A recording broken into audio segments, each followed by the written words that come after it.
Terhormat Bapak Kepala Sekolah hormati dan telah dari pendidikan tetap hadir. Assalamualaikum warahmatullahi wabarakatuh.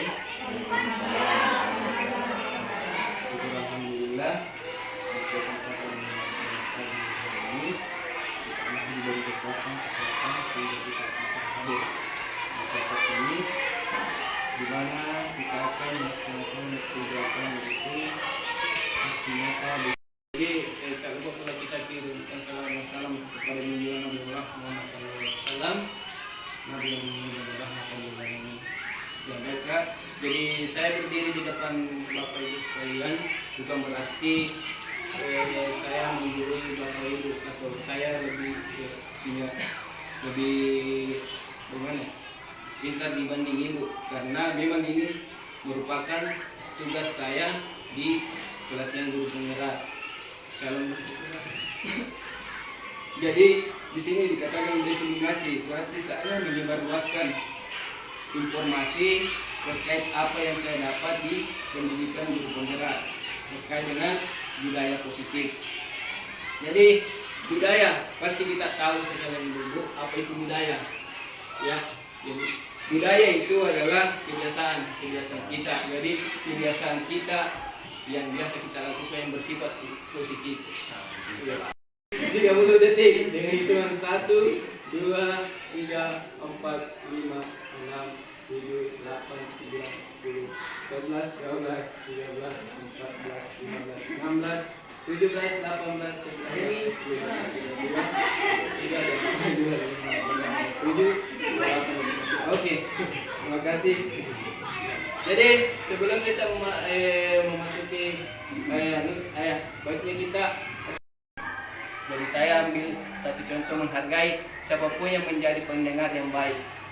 Mungkin biar satu kah atau berapa ada masukan tak, sengaja saya mengisi kesepakatan kita selama forum ini diseminasi ini berjalan. Mungkin ada satu kita. Jadi menghargai siapapun yang menjadi pendengar yang baik. Mungkin ada masukannya. Ya apa? Adapun pendapat saya untuk forum sesepat. Ya. Yaitu saling menghargai sebentar pendapat. Oh iya, ya makasih. Proses diseminasi berjalan. Ya. Bertukar pikiran ya. Oke, terima kasih. Ya itu ya. Jadi ini sebelum kita memasuki kita buat kesepakatan. Sama halnya kalau kita sebelum kita melaksanakan pembelajaran ada memang kesepakatan, dikatakan kesepakatan kelas. Sama halnya dengan kita di dalam forum ini budaya positif di sekolah. Jadi budaya positif tersebut dapat dijalankan dengan menerapkan konsep-konsep seperti yang pertama itu disiplin positif motivasi. Yang kedua disiplin yang mengajarkan anak bertanggung jawab dan menumbuhkan kesadaran diri berdasarkan nilai-nilai kebajikan. Kemudian disiplin positif yang mengarah ke arah disiplin diri yang dapat mengontrol diri dalam melakukan segala hal. Ini disiplin positif ini sudah termasuk artinya tepat waktu, ya, datang tepat waktu. Termasuk juga kita sebagai tenaga pendidik itu kita harus menerapkan disiplin waktu, ya. Oke. Kemudian ada di sini 6 karakter dalam profil Pancasila, ya. Jadi mungkin teman-teman sudah tahu. Yang pertama itu yaitu beriman dan takwa kepada Tuhan Yang Maha Esa, mulia, mandiri, kemudian kebinekaan global, bergotong royong, kreatif dan berkreatif. Jadi di dalam kurikulum Merdeka itu kita tidak terlepas dari keenam profil ini. Ya, salah satunya itu kita dalam setiap pembelajaran kita harus memasukkan baik itu dari 2 atau 3 dari profil pelajar Pancasila. Ya, begitu. Jadi ini penerapan profil Pancasila dalam kurikulum Merdeka. Oke, yang selanjutnya itu motivasi perilaku manusia. Ini, jadi ada 3 perilaku motivasi perilaku manusia. Yang pertama yaitu untuk menghindari ketidaknyamanan atau hukuman. Ya. Kemudian yang kedua untuk mendapatkan imbalan atau penghargaan dari orang lain, semacam pujian. Ya. Sendiri dan nilai-nilai yang mereka percaya. Jadi ini adalah ketiga motivasi perilaku manusia. Nah, di sini keyakinan kelas atau sekolah atau kelas. Keyakinan kelas. Yang pertama, guru berperan dalam mewujudkan terbentuknya keyakinan kelas atau sekolah atau kelas dengan adanya kesepakatan antara guru dan siswa. Jadi ini biasanya kita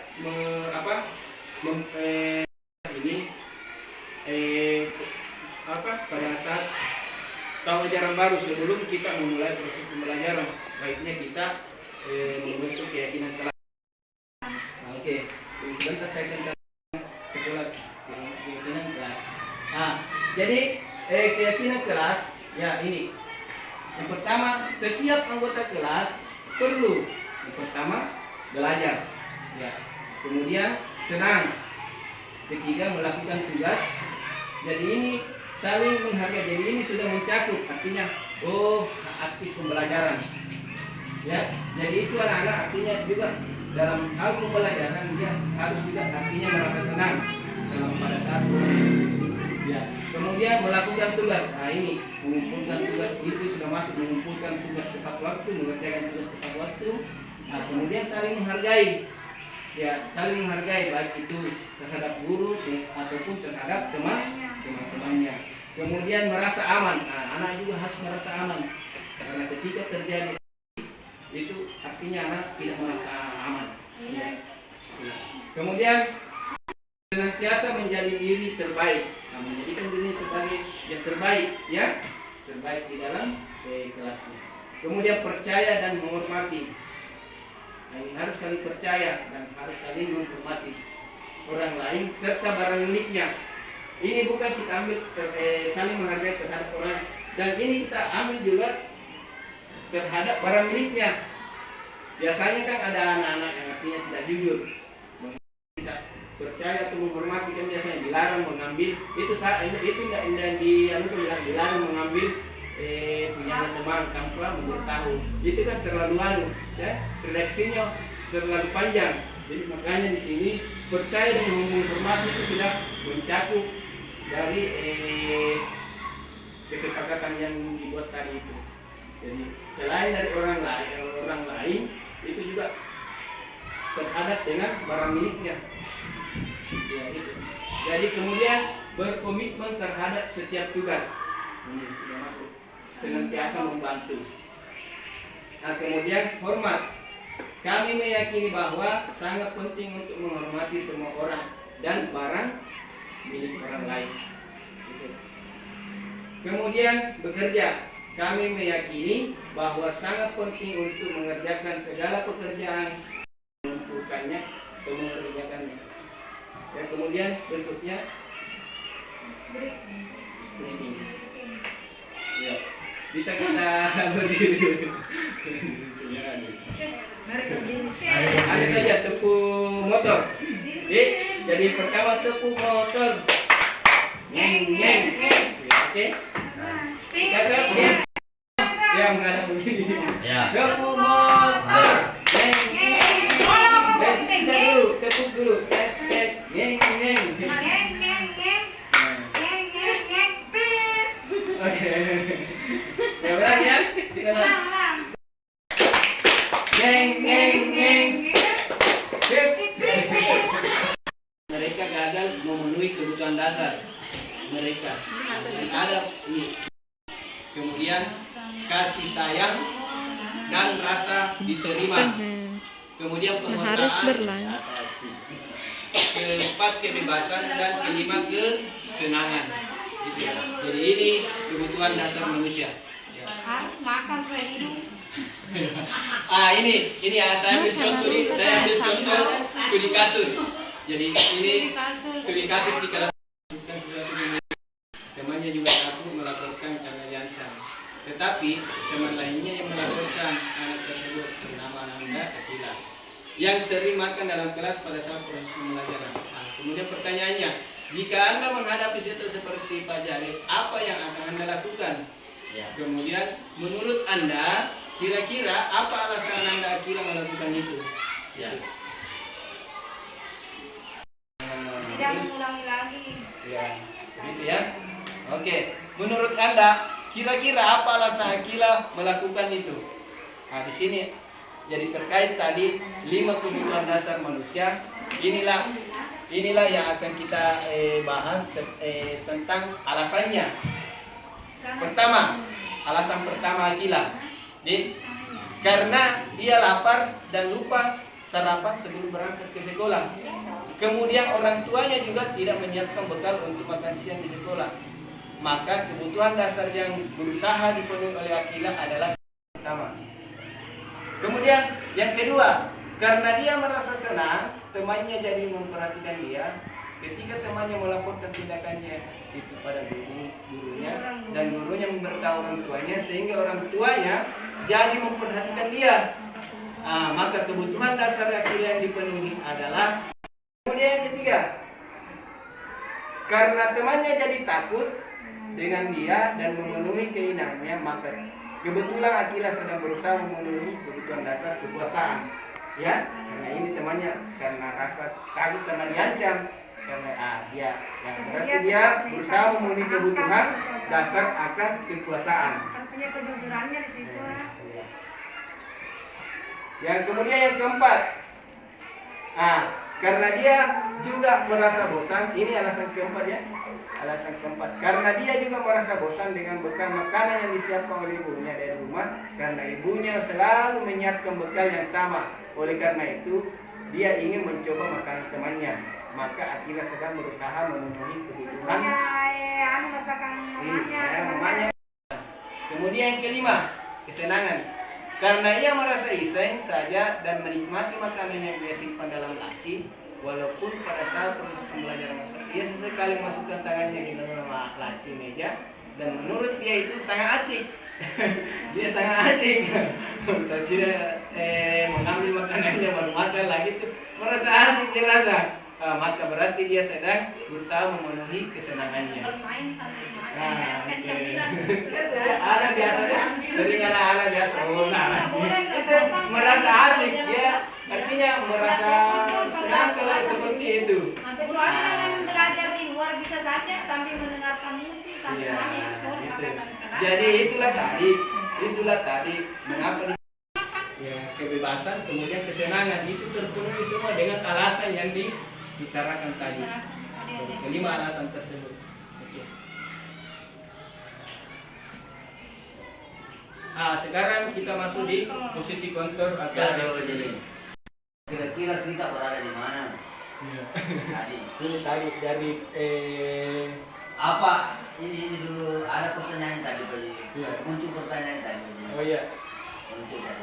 Untuk tadi pertanyaan Itu pertama. ya. Ini. Jika Anda menghadapi situasi Pak Jadi, apa kira-kira yang Anda lakukan? Satu tadi Yang karena itu tadi apa? Menasihati. Menasihati. Yang lain Kalau saya memberitahu kok. Memberitahu. Boleh makan sebelum. Iya. Kan ada sebelum belajar kan memang harus ada kesepakatan. Iya. Kalau saya Ya, memberitahu. yang lain. Ya, mendekati anak itu. Nggak ada lagi. Ya, yang lain. Kalau saya mau bertanya alasannya kenapa? Ya. Dan Dewi. Nah itu tadi jawabannya karena dia lapar. Tadi kasusnya lambat juga tidak bisa. Jangan langsung nasihati, tidak boleh lah maka begitu karena kita tidak tahu alasannya apa. Jadi melakukan pendekatan untuk mengetahui kenapa Anda melakukan hal seperti itu. Nah itulah yang dijelaskan dalam kurikulum merdeka. Jangan langsung ponis, langsung nasihati. Tidak boleh nak makan begini, tidak boleh anu begini, tidak, harus ada pendekatan. Apa sih kira-kira yang membuat anak seperti itu? Tentu ada kekurangannya. Ada itu tadi karena dia mungkin dia lapar, mungkin karena dia atau mungkin karena kebiasaan dia memang begitu dari dulu. Bosan juga itu setiap hari. Diposisikan sebagai anak-anak di sini sebagai manajer. Bagaimana kesalahannya itu dia sendiri yang menyelesaikan atau memberikan penyelesaian itu terhadap masalah. Jadi sebentar kita akan masuk di posisi kontrol. Posisi Di sini ada 5 posisi kontrol restitusi. Jadi guru yang pertama guru sebagai penghukum, kemudian guru sebagai pembuat rasa bersalah, kemudian guru sebagai teman, guru sebagai pemantau, dan guru sebagai manajer. Mana kira-kira yang kita pilih dari kelima? Nomor 1. Nomor 1. Biasa saya berhubung. Ya ini oke. Jadi di sini ya 5 Kalau mana posisi kalau kontrol. stay di kamar itu kalau Jadi identitas luar itu berbuat menghardik atau menunjuk-nunjuk, menyakiti atau perhatikan ke jawari. Jadi sini sebagai penghukum dia jadi menghardik atau menunjuk-nunjuk. Itu menyakiti atau menyindir. Itulah anunya kalau terkait penghukum. Kemudian pembuat rasa bersalah berceramah dan mengatakan seharusnya ibu kecewa gitu. Jangan kalau kita menggunakan kata-kata seperti kalimat seharusnya yang dianjurkan kita mengajukan pertanyaan sebagai manajer. Kemudian guru berkata kalau kamu tidak bisa melakukannya awas ya rasakan. Ini sebagai penghukum. Kemudian sebagai pembuat rasa bersalah kamu seharusnya kamu sudah tahu itu. Lelah sekali mengatakan ibu stres. Jangan kalau kita sekali-kali mengatakan ibu stres, jangan itu membuat rasa bersalah. Jadi anak juga tertekan psikolognya di situ. Jadi ayolah itu sebagai teman, ayolah lakukan dari tidak ibu pernah bantu. Ingat tidak ibu pernah bantu. Nah, kemudian pemantau apa peraturannya? Sebagai manajer apa yang kita yakini, apa yang bisa kita kerjakan untuk ini. Sebagai manajer itu kalau guru berkata, ini berbuat berkata apa yang kita yakini, apa yang ini kembali lagi kita ke keyakinan kelas. Kita tanyakan apa terkait dengan permasalahan keyakinan apa yang kita langgar dalam masalah kita ini. Kita kembali lagi terkait keyakinan kelas. Apa yang bisa kau kerjakan untuk memperbaiki masalah ini? Jadi dia sendiri yang mencari solusinya terkait masalah manajer. Kemudian hasil memberontak sebagai penghukum, memberontak, menyalahkan orang lain atau berbohong. Kemudian pembuat rasa bersalah, menyembunyikan, menyangkal, berbohong. Teman, ketergantungan. Ini juga tidak baik kita artinya diposisikan sebagai teman karena kadang-kadang anak kalau kita sebagai teman itu selalu ketergantungan. Jadi cuma jelaskan sini selalu ketergantungan kebiasaan nih. Jadi bisa saja dia satu saja guru dia anggap sebagai temannya. Kemudian guru-guru lain juga dia tidak berlaku seperti itu. Jadi itu ketergantungan. Kemudian sebagai pemantau menyesuaikan diri bila diawasi. Kemudian sebagai manajer menguatkan pribadi. Ini menguatkan pribadi. Kemudian motivasi kaitan dengan dunia kualitas. Jadi sebagai penghukum di sini murid meletakkan guru di luar dunia kualitas. Membuat rasa bersalah murid meletakkan guru di dalam dunia kualitas. Teman, murid meletakkan guru di sebagai orang yang sangat penting di dunia berkualitas. Sebagai pemantau, murid meletakkan guru peraturan dan hukum di dunia berkualitas. Sebagai manajer, murid meletakkan diri sebagai individu yang positif dalam dunia berkualitas. Kemudian motivasi murid berkata, biarkan saja, nanti juga marah-marah. Kita memposisikan sebagai penghukum. Pasti anak-anak itu mengatakan, pasti sebentar itu marah-marah lagi ya. Karena keseringan kita memarah-marahi, makanya dia artinya. Kemudian sebagai teman, saya pikir Bapak Ibu teman saya kan. sudah memahami nih, memberikan statement bahwasanya oh saya kira bapak ibu ini sebagai teman saya, padahal kita ini sebagai antara guru dengan siswa. Ya ini dia sudah memberikan identitas kita sebagai teman. Oke, ternyata begitu. Pemantau, berapa banyak bintang yang saya harus peroleh, berapa halaman yang harus saya tulis. Ini sebagai pemantau. Kalau kita memberikan mengukur terkait dengan semacam tugas ya yang diberikan, itu berapa halaman yang saya mau tulis. Tapi kalau sebagai posisi tadi manajer, bagaimana caranya bisa memperbaiki keadaan? Ini pertanyaan yang kita bisa utarakan ke siswa.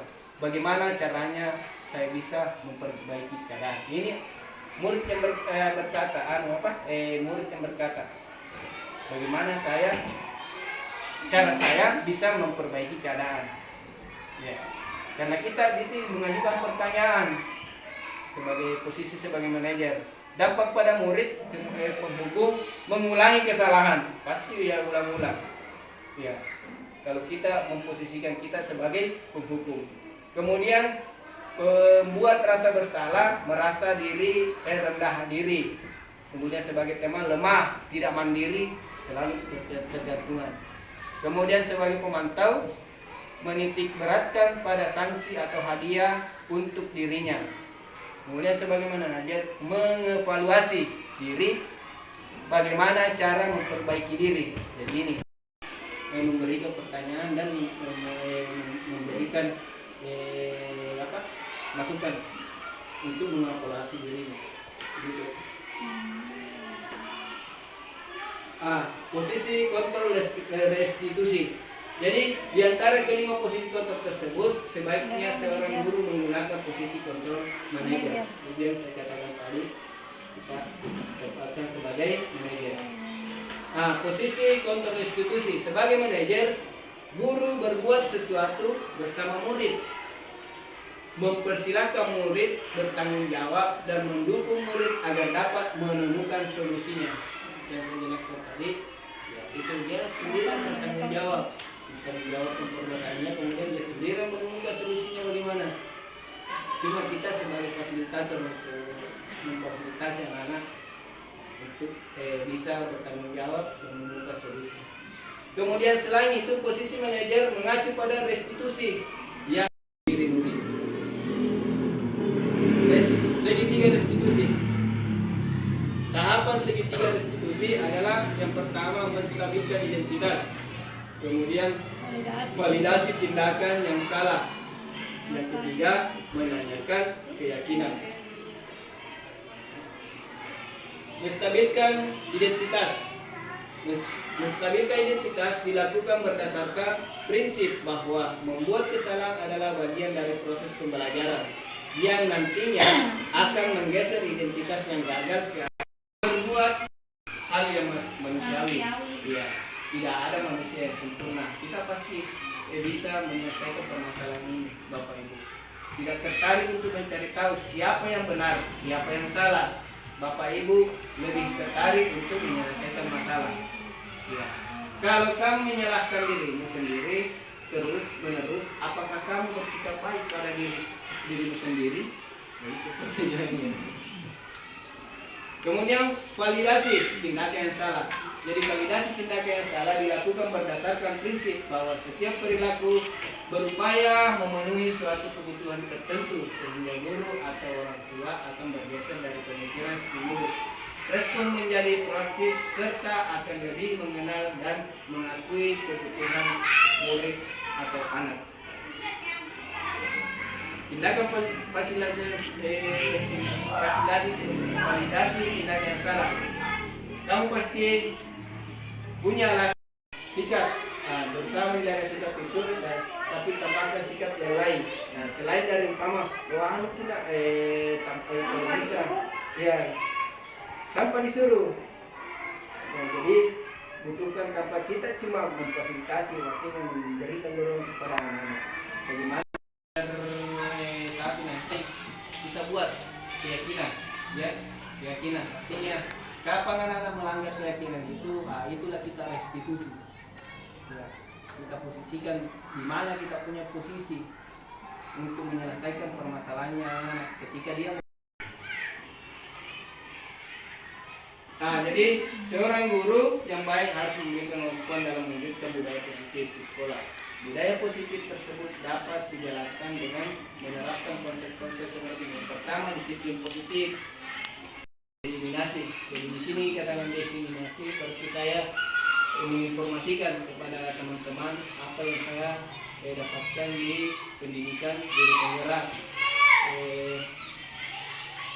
Jadi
Assalamualaikum warahmatullahi wabarakatuh. Saya Rumiati SPD.